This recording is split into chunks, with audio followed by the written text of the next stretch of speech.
Hey everyone, welcome to another episode of Adam Talks, a podcast that takes an alternative look at retirement. This is Adam Bergman, founder and CEO of IRA Financial. If you want to learn more, you can subscribe to our YouTube channel and follow us on social media. Just search IRA Financial. Hey everyone, and welcome to another episode of Adam Talks. I'm Adam Bergman, tax attorney, founder of IRA Financial. And on today's episode, I'm talking free money for your IRA. So I'm sure many of you have been following what's going on in DC. Just last Friday, the House passed a $1.9 trillion stimulus bill, and it's expected that the Senate will pass a good portion of this bill in the coming weeks. And the main portion of this bill that I want to focus on today is the $1,400 checks that will be sent to millions and millions and millions of Americans.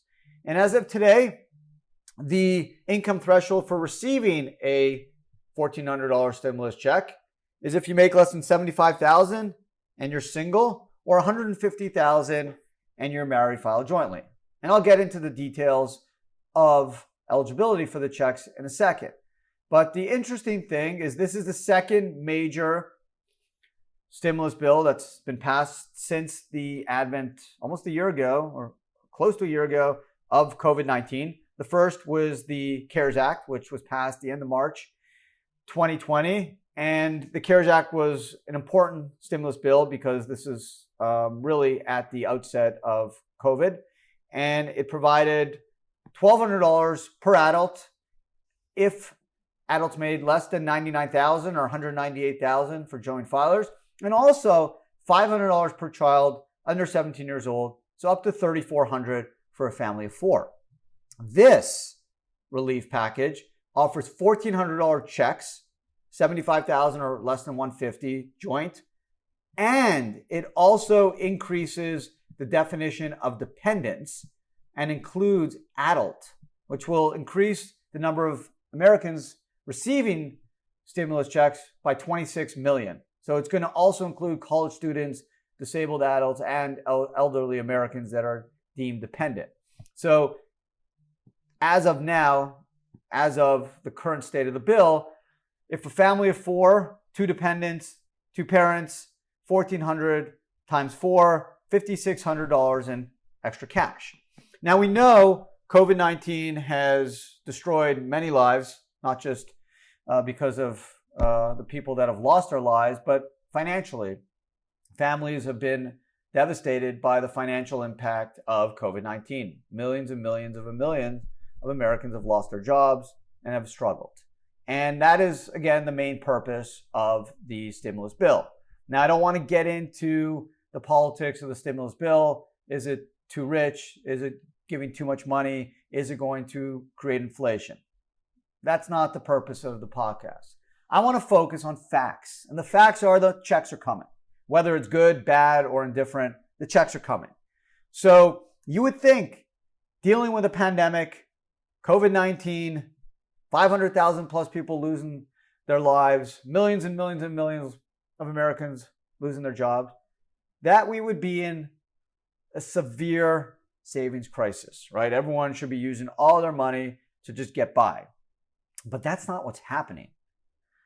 In fact, the opposite's happening. We've never, ever, ever in the last 45 years been better at saving.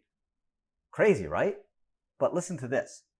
The U.S. personal savings rate, which is a percentage of people's income remaining each month after taxes and spending, skyrocketed to a record 32.2% in April. This is up from 12.7% in March. This is according to the U.S. Bureau of Economic Analysis. Consumer spending at the same time fell 12.6%. So now, hey, things are starting to make a little sense. People aren't spending.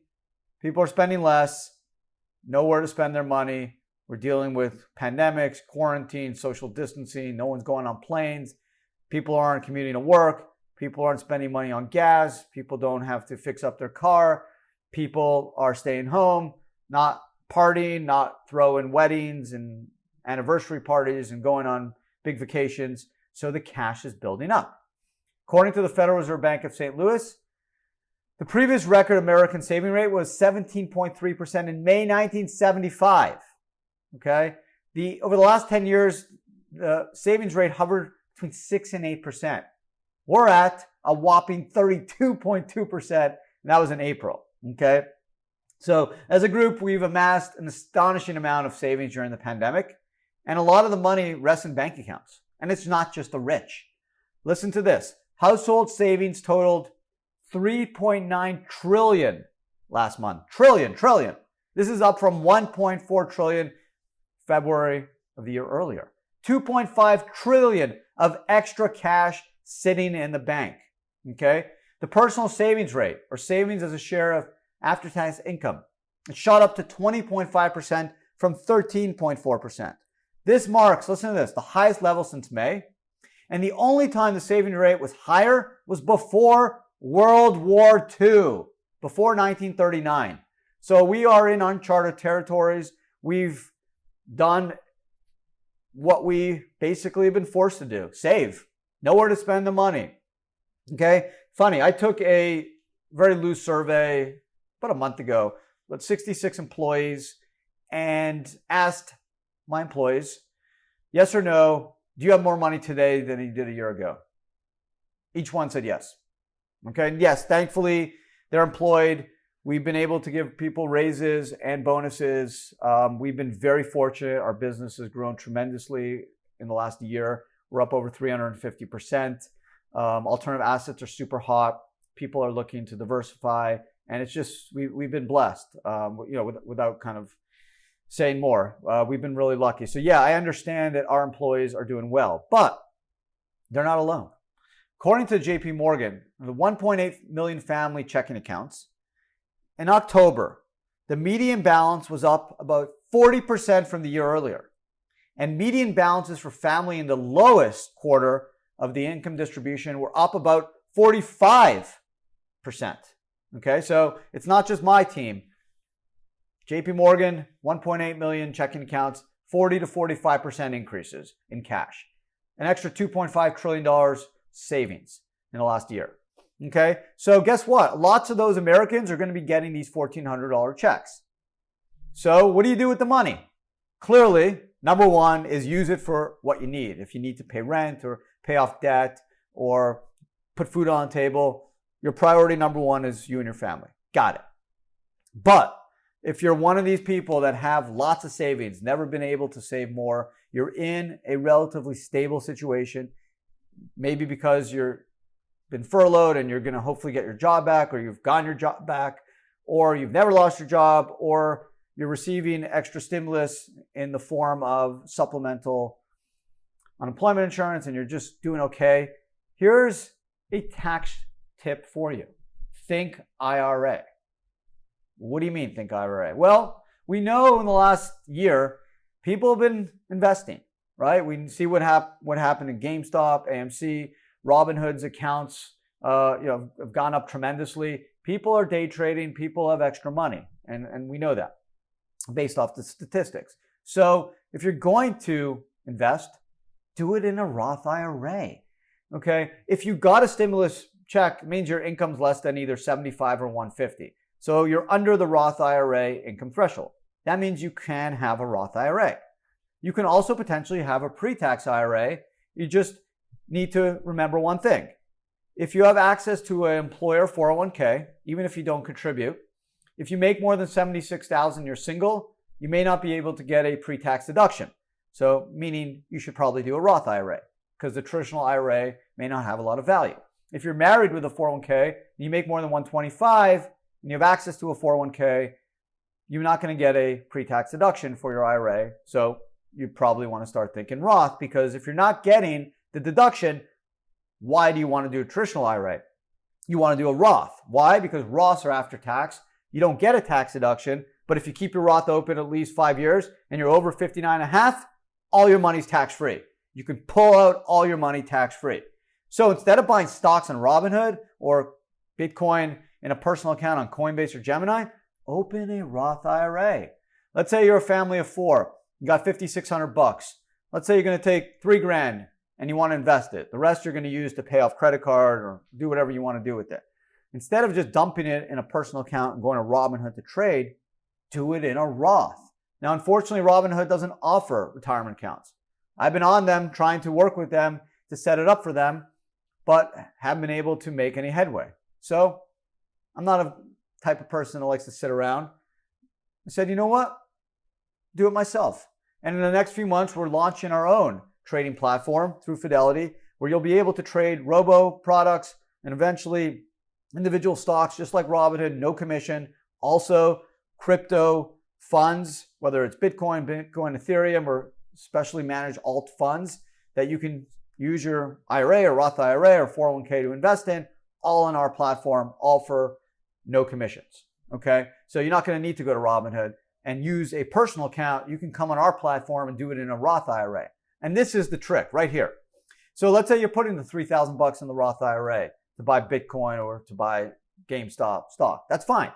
Hopefully that $3,000 goes up. Now, for example, let's say the $3,000 goes to $10,000 in a year. But you know, you got to wait till you're 59 and a half and the Roth's been open 5 years to pull everything out tax-free. But the contributions you put into the Roth, you can always take out, even a day later. So if you put that $3,000 in March 15th, and now it's 7 months later and you're up to $7,000, you can grab that $3,000 and use it to go on vacation, use it to pay your mortgage, to pay off credit card debt, whatever you want. So you get the best of both worlds. You get tax-free growth and appreciation tax-free, and you can pull some of that cash out tax-free to use. So it makes no sense. If you are getting free cash, put it in a Roth IRA. Don't just buy Robinhood. Don't dump it on Coinbase in a personal account or TD Ameritrade or Fidelity or Webull or any of these apps. Open a Roth IRA and then buy whatever you want to buy, whether it's stocks or Bitcoin. Again, example, you put $2,000 in, 2 goes to 4 or 5. You can pull the 2 out anytime you want because it's a Roth contribution. You don't have to wait till you're 59 and a half and the Roth's been open 5 years. The appreciation, on the other hand, that's just gravy. So you're basically able to take this free money and you can potentially turn it into tens of thousands of dollars. This is the power of compounding returns. Eighth wonder of the world. Said it many, many, many times. Don't believe me? Believe Albert Einstein. Believe Warren Buffett. It's the eighth wonder of the world. For example, if you put in $5,000 at age 25, okay, and let's say you just did $5,000 from 25 to 65, you'll have $1.3 million, assuming an 8% rate of return. If you started at 35, you'd only have $565. So it shows you the power of compounding returns. Your money grows faster when it is not subject to tax and when it's in a retirement account. So that's why saving in a retirement account, especially a Roth IRA, is the smartest tax thing you can do. So we're in a very unique situation. Yes, many of us need the money, and if you get that free money from the government, spend it on your family. You and your family are the number one priority. However, if you're one of the 40% or you're in the group that has been okay during the pandemic, then consider using some of that money instead of just opening a Robinhood account or buying Bitcoin in a Coinbase account and a personal account. Consider opening a Roth IRA, dumping cash in there, and then buying the same investments instead of using a personal account where you're going to pay ordinary income tax if you hold the stock less than 12 months or capital gains down the road. You can get zero tax. Zero. So long as you wait till you're 59 and a half and the Roth's open 5 years, you can pull everything out tax free. Okay? This is a tax attorney telling you what you need to do. And again, let's say you don't want to wait till you're 59 and a half. Let's say you're 35 and you're like, hey, I'm going to need some of this cash probably before. Okay. You put $3,000 in, you can pull that $3,000 out a year later, 2 years later, 5 years later, 6 weeks after. But the gravy is going tax-free. All the appreciation on that contribution, whether you're buying stocks or cryptos or whatever you're buying, that's going to be tax-free. So this is a little gift. And if you're lucky enough that you can invest this gift instead of spending it on your mortgage or credit card or other bills, medical and the like, if you're in that group that is in a position where you have 40 or 45% more savings, please consider investing that in a Roth and doing the same investments you were going to do, but do it in a Roth. You will generate tax-free growth. You have the opportunity to pull out up to what you contributed anytime tax-free. And you can take this little $1,400 gift and potentially it could be worth 40, 50 grand in 25 or 30 years. So this is a really unique situation that, please, if you're listening or watching this on YouTube, think about it. If you can do it and you're lucky enough that you've been able to coast through and survive this awful year, this is a really, really smart thing to do. So I hope I've encouraged enough people to listen or think about it at least. Again, number one priority is you and your family. But if you can do it, think about this really incredible opportunity to put some of this money in a Roth. Do the same investments you were going to do, whether it's Bitcoin or stocks. Do it in a Roth, tax-free growth. Give yourself flexibility. You can pull out the contributions if you need the money. And this little gift can turn into tens of thousands of dollars over the course of your life and could really be much more meaningful if you don't need the money now in 15 or 20 years when you can take some of that money and put a down payment for a vacation home or take your family around the world or do something really cool, pay for your grandkids or kids' education. So there you have it. Today's Adam Talks, free money for your IRA. Hope you guys are safe. Please, if you haven't already, don't forget to check out 2 other podcasts, Ad Bits and Ad Mail. If you're into alternative assets, diversification, investments, taxation, self-directed retirement accounts, you'll love the podcast. If you're watching this on YouTube, check out all our other videos. We generally post 5 videos and 3 podcasts a week. So check out our IRA Financial channel. And if you haven't subscribed, I think you'll really enjoy the content. Otherwise, I really appreciate all the support. I hope I've been able to at least, not convince, just get you thinking. Roth IRA and $1,400 stimulus checks. Stay safe and talk to everyone again next week.